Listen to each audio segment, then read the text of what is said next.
जीवन में सब कुछ आसान है मेरे दोस्तों जब आप बिजी हो, लेकिन सब कुछ मुश्किल है जब आप लेजी हो, कुड़िया हो। इसलिए लेजीनेस को त्याग दीजिए और पढ़ाई में बिजी हो जाइए। एग्जाम अच्छे से पहले दे लीजिए, उसके बाद रिजल्ट आने तक आराम कीजिए। अभी आप लोगों के लिए आराम हराम है दोस्तों।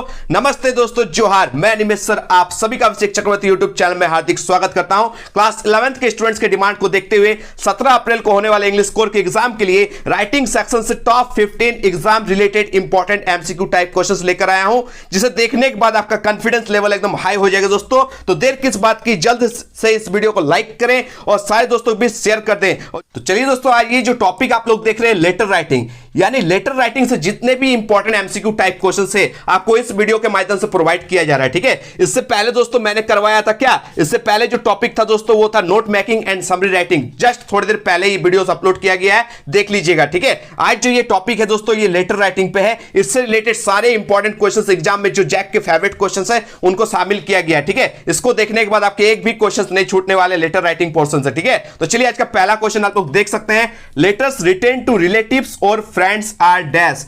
लेटर्स टू क्या बोला गया है, संबंधियों यानी रिलेटिव्स को और मित्रों यानी फ्रेंड्स को जो लिखे जाते हैं पत्र, वे कैसे पत्र कहलाते हैं दोस्तों? वो जो पत्र कहलाते हैं इनफॉर्मल लेटर्स कहलाते हैं, अनौपचारिक पत्र कहलाते हैं। याद रखिएगा दोस्तों, जो लेटर हम लोग रिलेटिव्स को लिखते हैं, फ्रेंड्स को लिखते हैं, वो सारे लेटर्स कैसे लेटर्स कहलाते हैं? इनफॉर्मल लेटर्स कहलाते हैं। याद रखिएगा, अनौपचारिक पत्र कहलाते हैं। ठीक है, चलिए नेक्स्ट क्वेश्चन बढ़ेंगे हम लोग क्वेश्चन नंबर 2 की ओर। क्वेश्चन नंबर 2 में क्या पूछा गया आप लोग देख सकते हैं। A formal letter should be dash. एक औपचारिक पत्र यानी एक फॉर्मल लेटर कैसा होना चाहिए, ये आपसे क्वेश्चन में पूछा गया। याद रखिएगा दोस्तों, जो फॉर्मल लेटर होता है दोस्तों इसको हम लोग इन द प्रॉपर फॉर्मेट में लिखते हैं। ठीक है, एकदम उचित प्रारूप में लिखते हैं, एकदम प्रॉपर फॉर्मेट में लिखते हैं। ठीक है, ऑप्शन जो बी है दोस्तों to the point and relevant होता है। टू द पॉइंट दोस्तों जिस पॉइंट पे जिस टॉपिक पे लिखा गया उसी से रिलेटेड होना चाहिए, भटकना नहीं चाहिए। ठीक है, ऑप्शन जो सी है ग्रामेटिकली करेक्ट, यानी व्याकरण रूप से भी वो सही होना चाहिए, ग्रामर रूप से भी वो सही होना चाहिए। ठीक है, यानी तीनों का तीनों आंसर जो है यहां पर करेक्ट है ऑप्शन। ठीक है, तो यानी ऑप्शन जो डी है all of this is the correct answer. ठीक है, फॉर्मल लेटर हमेशा प्रॉपर फॉर्मेट में होना चाहिए, टू द पॉइंट यानी रेलिवेंट होना चाहिए, ग्रामेटिकली करेक्ट होना चाहिए, यानी उपयुक्त सभी, ऑल ऑफ दिस, इनमें से सभी इज द करेक्ट आंसर। चलिए आगे बढ़ेंगे हम लोग क्वेश्चन नंबर 3 की ओर। Letters to the editor are written for dash. Letters to the editor are written for dash, यानी संपादक को जो पत्र लिखते हैं वो किसके लिए लिखे जाते हैं दोस्तों? तो याद रखिएगा, लेटर्स टू द एडिटर जो लिखा जाता है वो न्यूज़पेपर के लिए लिखा जाता है। क्या हो जाएगा दोस्तों इसका correct answer? Option A is the correct answer. और दो चीज याद रखिएगा, न्यूज़पेपर के लिए लिखे जाता है, मैगजीन्स के लिए लिखे जाते हैं, जर्नल्स के लिए लिखे जाते हैं। याद रखिएगा ये सारे लिखे जाते हैं। ठीक है, तो लेटर्स टू द एडिटर यहां पे ऑप्शन में न्यूज़पेपर जो है वो करेक्ट है। ठीक है, letters to the editor are written for newspaper. चलिए आगे बढ़ते हैं हम लोग क्वेश्चन नंबर 4 की ओर। क्वेश्चन नंबर 4 देख सकते हैं क्या पूछा गया है। Which of the following is not a component of a letter to the editor. निम्नलिखित में से कौन सा लेटर टू द एडिटर का एक घटक नहीं है, इंपॉर्टेंट कंपोनेंट नहीं है? ठीक है, यानी बाकी 3 है, एक नहीं है, उसको फाइंड आउट करना है। तो इसका जो करेक्ट आंसर है दोस्तों, इसका करेक्ट आंसर हो जाएगा टाइटल यानी हेडिंग। ठीक है, याद रखिएगा, यानी शीर्षक जो लेटर टू द एडिटर का नहीं है। देखिए लेटर जब हम लोग लिखते हैं तो सब्जेक्ट लिखते हैं, कभी भी टाइटल नहीं लिखते हैं। टाइटल हम लोग कहां लिखते हैं दोस्तों, आप लोग कमेंट बॉक्स में जरूर बताइएगा। ठीक है,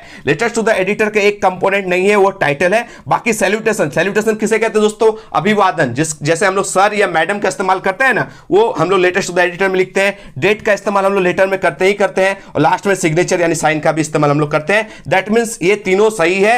ये जो नहीं है इंपॉर्टेंट कंपोनेंट वो है टाइटल। ठीक है, याद रखिएगा। चलिए आगे बढ़ेंगे हम लोग क्वेश्चन नंबर 5 की ओर। क्वेश्चन नंबर 5 आप लोग देख सकते हैं क्या लिखा गया है। Letters to editor generally starts with dash. जो हम लोग लेटर्स टू द एडिटर लिखते हैं वो किससे शुरू होता है दोस्तों? आमतौर पर शुरू होता है किससे? याद रखिएगा, सेंडर्स एड्रेस से। किससे? सेंडर्स एड्रेस से हमेशा letters to the editor start होता है। खाली लेटर्स टू द एडिटर नहीं, जितने भी फॉर्मल लेटर होते हैं दोस्तों वो सेंडर्स एड्रेस के साथ स्टार्ट किया जाता है। ठीक है, इसको आप लोग दिमाग में रखिएगा। चलिए आगे बढ़ेंगे हम लोग क्वेश्चन नंबर 6 की ओर। क्वेश्चन नंबर 6 आप लोग देख सकते हैं क्या पूछा गया है। In a formal letter to the editor the complimentary close should be dash. ठीक है, याद रखिएगा जब हम लोग फॉर्मल लेटर लिखते हैं तो उसका कंप्लीमेंट्री क्लोज यानी लास्ट में हम लोग क्या लिखते हैं, जब हम लोग क्लोज करते हैं उसको समापन करते हैं तो हम लोग क्या लिखते हैं? तो इसका करेक्ट आंसर हो जाएगा क्या? Yours truly. याद रखिएगा ऑप्शन जो बी है वो करेक्ट आंसर हो जाएगा। या तो योर्स ट्रूली लिखते हैं या फिर योर्स फैथफुली लिखते हैं। दोनों को याद करके जाइएगा। जब हम लोग लेटर्स टू द एडिटर लिखते हैं तो हम लोग क्लोज करने टाइम हम लोग क्या लिखते हैं, योर्स ट्रूली, उसको हम लोग बोलते हैं कंप्लीमेंट्री क्लोज। ठीक है, तो कंप्लीमेंट्री क्लोज में हम लोग लेटर्स टू द एडिटर में किसका इस्तेमाल करते हैं, योर्स ट्रूली का या फिर योर्स फैथफुली का, दोनों को याद करके जाना है। ठीक है, चलिए आगे बढ़ेंगे हम लोग क्वेश्चन नंबर 7 की ओर। क्या पूछा गया, at which place with love can be used in an informal letter. देखिए विथ लव ये सब जो इस्तेमाल किया जाता है वो कभी भी फॉर्मल लेटर में इस्तेमाल नहीं किया जाता है। ये सब इस्तेमाल किया जाता है किसमें, इनफॉर्मल लेटर में, अनौपचारिक पत्र में। तो ये जो विथ लव हम लोग इस्तेमाल करते हैं, कब करते हैं दोस्तों, याद रखिएगा, क्लोजिंग टाइम करते हैं, समापन के टाइम हम लोग करते हैं। ठीक है, तो ये जो ऑप्शन ए है वो करेक्ट आंसर हो जाएगा। चलिए आगे बढ़ेंगे हम लोग नेक्स्ट क्वेश्चन की ओर। क्वेश्चन नंबर 8, क्वेश्चन नंबर 8 आप लोग देख सकते हैं क्या पूछा गया है, What is the motive of writing a letter to the editor? यानी संपादक को पत्र लिखने का मकसद क्या है, मोटिव क्या है, ये आपसे क्वेश्चन पूछा गया। ऑप्शन ए देख सकते हैं, to ask him to take action, उसे कार्रवाई करने के लिए, कहने के लिए, एकदम नहीं, आप कैसे कर सकते हैं। ऑप्शन जो बी है वो क्या लिखा हुआ है, to threaten him to take action, कार्रवाई करने के लिए, उसे धमकी देने के लिए, ना ना ना, धमकी तो एकदम नहीं देना है। Option C, to order him to take action, उसे कार्रवाई करने का आदेश देने के लिए। आप कौन होते हैं भाई आदेश देने वाला, ये भी गलत आंसर होगा। ठीक है, ऑप्शन जो डी है वो देखिए क्या लिखा गया है, to request him to give some space to your letter in him paper, उससे अनुरोध करने के लिए वो आपके पत्र को उसके पेपर में कुछ जगह दे। ये एकदम करेक्ट है दोस्तों, आप उससे रिक्वेस्ट कर सकते हैं कि उनके जो पेपर है उसमें आपका पत्र को थोड़ा सा जगह दिया जाए, आपका जो टॉपिक है, आपका जो मुद्दा है उसके पेपर में थोड़ा सा एक कोना में एक जगह दिया जाए। ये आप उनसे अनुरोध कर सकते हैं, रिक्वेस्ट कर सकते हैं। ठीक है, धमकी नहीं देख सकते हैं, एकदम एक्शन ले लेके नहीं कह सकते हैं। ठीक है, ये जो ऑप्शन जो डी है ये परफेक्ट आंसर है, इसको याद करके जाना है। ठीक है, चलिए आगे बढ़ेंगे हम लोग क्वेश्चन नंबर 9। क्या पूछा गया, a formal letter starts with dash. मैंने बताया था दोस्तों लेटर्स टू द एडिटर भी स्टार्ट होता है किससे, सेंडर्स एड्रेस से। और लेटर्स टू द एडिटर कैसा लेटर होता है दोस्तों, फॉर्मल लेटर होता है। दैट मींस उस क्वेश्चन को घुमा के पूछा गया है कि फॉर्मल लेटर स्टार्ट्स किससे होता है, ये भी सेंडर्स एड्रेस के साथ स्टार्ट होता है। ऑप्शन जो बी है वो करेक्ट आंसर हो जाएगा। चलिए आगे बढ़ेंगे हम लोग क्वेश्चन नंबर क्या 10 की ओर। क्वेश्चन नंबर 10 में देख सकते हैं क्या पूछा गया है, in a formal letter the correct form of salutation is dash.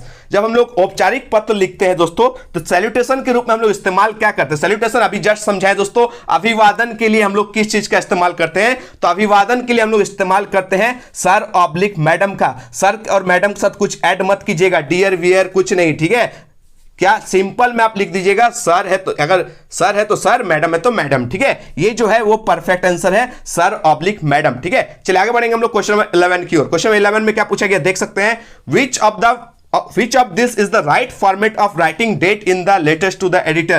याद रखिएगा लेटर्स टू द एडिटर जो लिखते हैं तो तिथि यानी डेट लिखने का सही प्रारूप क्या है, सही फॉर्मेट क्या है, तो ऑप्शन जो डी है वो करेक्ट आंसर हो जाएगा, 23 नवंबर 2022। याद रखिएगा। ठीक है, 23 क्यों लिखा गया दोस्तों, क्योंकि 20 जो पीछे है वो थर्ड है। ठीक है, यदि ऐसे रहता है 21 है तो एसटी जोड़ के उसको 21 कर लीजिएगा, 22 है तो सेकंड कर दीजिएगा। ठीक है, तो उसको बोलते 22, इसको बोलते 21, इसको बोलते 23, इसको याद कर लीजिएगा। ठीक है, 23 नवंबर 2022 ये है राइट फॉर्मेट। ठीक है, चलिए आगे बढ़ेंगे हम लोग क्वेश्चन नंबर 12 की ओर। क्वेश्चन नंबर 12 आप लोग देख सकते हैं क्या पूछा गया है, पूछा गया कि where is date placed in letter to the editor. संपादक के नाम जो पत्र हम लोग लिखते हैं तो तारीख कहां लिखी जाती है, ये आपसे क्वेश्चन पूछा गया है। तो इसका करेक्ट आंसर आप लोग याद रखिएगा, ऑप्शन जो डी दिखाई दे रहा है आप लोग को वो करेक्ट हो जाएगा। ठीक है, in between sender's address and receiver address. हम लोग पहले सेंडर्स एड्रेस लिखते हैं, ठीक है, और रिसीवर्स एड्रेस के जो बीच बीच में हम लोग क्या लिखते हैं, डेट का इस्तेमाल करते हैं। ठीक है, याद रखिएगा डेट का इस्तेमाल हम लोग कहां करेंगे, लेटर्स टू द एडिटर में सेंडर्स एड्रेस और रिसीवर एड्रेस के बीचों बीच हम लोग डेट का यानी तिथि का इस्तेमाल करेंगे। ठीक है, चलिए आगे बढ़ेंगे हम लोग क्वेश्चन नंबर 13 की ओर। क्वेश्चन 13 में क्या पूछा गया आप लोग देख सकते हैं, क्या पूछा गया, how to write an informal letter. अनौपचारिक पत्र हम लोग कैसे लिखते हैं, तो याद रखिएगा अनौपचारिक पत्र में आपको कुछ नहीं करना है। देखिए एकदम कंप्लीट तो ग्रामर आप इग्नोर नहीं कर सकते हैं। ठीक है, आप लोग को लिखना होगा कैसे, सिंपल इंग्लिश में, ताकि मम्मी पापा जो फ्रेंड्स है उन लोग के लिए फॉर्मल लैंग्वेज ज्यादा इस्तेमाल नहीं करना चाहिए, एकदम क्लियर लिखना चाहिए, एकदम लीजिबली लिखना चाहिए और सिंपल इंग्लिश में लिखना चाहिए, यानी सरल अंग्रेजी में स्पष्ट रूप से लिखना चाहिए। ऑप्शन जो ए है वो करेक्ट आंसर है, राइट लेजिबली इन सिंपल इंग्लिश, सरल अंग्रेजी में स्पष्ट रूप से लिखना चाहिए, किसमें, इनफॉर्मल लेटर में। ठीक है, और जब आप इनफॉर्मल लेटर लिखिएगा तो लैंग्वेज भी इनफॉर्मल होगा, जब फॉर्मल लेटर लिखिएगा तो लैंग्वेज भी फॉर्मल होगा, ये चीज भी याद करके जाइएगा। ठीक है, चलिए आगे बढ़ेंगे हम लोग क्वेश्चन नंबर 14 की ओर। क्वेश्चन नंबर 14 देख सकते हैं क्या पूछा गया है, which of the following is the most suitable salutation for letters to the editor. जैक का एकदम फेवरेट क्वेश्चन है, ठीक है। क्या क्वेश्चन है देख सकते हैं, निम्नलिखित में से कौन सा लेटर्स टू द एडिटर के लिए सबसे उपयुक्त अभिवादन है, ठीक है। सबसे सुटेबल सैल्यूटेशन क्या है, जस्ट थोड़ी देर पहले मैंने समझाया था, कुछ भी नहीं लगाना, डियर, लविंग, फलना, ढकना, कुछ नहीं। आप सिंपल में लिखिएगा सर ऑब्लिक मैडम, ठीक है। ये चीज को याद करके जाइएगा, सिंपल में लिखिएगा, ठीक है, सर ऑब्लिक मैडम। चलिए आज का लास्ट और अंतिम क्वेश्चन देखते हैं दोस्तों लेटर राइटिंग से। क्या है क्वेश्चन नंबर 15 में देख सकते हैं, which of the following statements is incorrect about letters to the editor. एक स्टेटमेंट है दोस्तों, एक जो कथन है वो गलत है, उस गलत को हम लोग को फाइंड आउट करना है, खोज के निकालना है। ऑप्शन जो ए देख रहे हैं, must be in formal language. क्या दिया गया है, must be in formal language. देखिए लेटर्स टू द एडिटर लिखिएगा तो फॉर्मल लैंग्वेज का इस्तेमाल करना ही होगा, क्योंकि letters to the editor formal letter होता है, इसलिए हम लोग फॉर्मल लैंग्वेज का इस्तेमाल जरूर करेंगे। ये सही लग रहा है, ठीक है। ऑप्शन जो बी है वो क्या लिखा गया है, must be complete in all respects. ये भी मुझे सही लग रहा है। ऑप्शन जो सी है वो मुझे गलत लग रहा है, क्यों, क्योंकि मैंने बताया जस्ट कि लेटर्स टू द एडिटर है वो फॉर्मल लेटर है, तो उसमें फॉर्मल लैंग्वेज का इस्तेमाल करना चाहिए, ना कि इनफॉर्मल। तो मस्ट बी जो इनफॉर्मल है ये करेक्ट आंसर है, इसका ये जो कथन है ये बिल्कुल गलत है। ये है दोस्तों आज का टॉप 15 क्वेश्चन लेटर राइटिंग से, ठीक है। आगे और मिलेंगे, नोटिस राइटिंग मिलेंगे, रिपोर्ट राइटिंग मिले, कौन कौन चाहते हैं कमेंट में जरूर बताइएगा। और चैप्टर वाला सीरीज तो जारी है दोस्तों, अभी तक मैंने चैप्टर 4 यानी चैप्टर 1, 2, 3, 4 को कंप्लीट वीडियो दे दिया गया है, ठीक है। पोएम भी आना बाकी है, बुक 2 भी आना बाकी है, ठीक है। लाइक कीजिए, जितना ज्यादा लाइक करेंगे उतना ज्यादा मोटिवेट मिलेगा। रातों रात वीडियोस बनाऊंगा दोस्तों, बस आप लोगों का लाइक बहुत कम देखने को मिल रहा है, ठीक है। आप लोग मेरा जो एनर्जी है उसको हाई लेवल तक पहुंचाइए, आप लोग का एनर्जी मैं डबल कर दूंगा, ठीक है। तो मिलते हैं दोस्तों एक नए वीडियो में। धन्यवाद, जय हिंद, वंदे मातरम।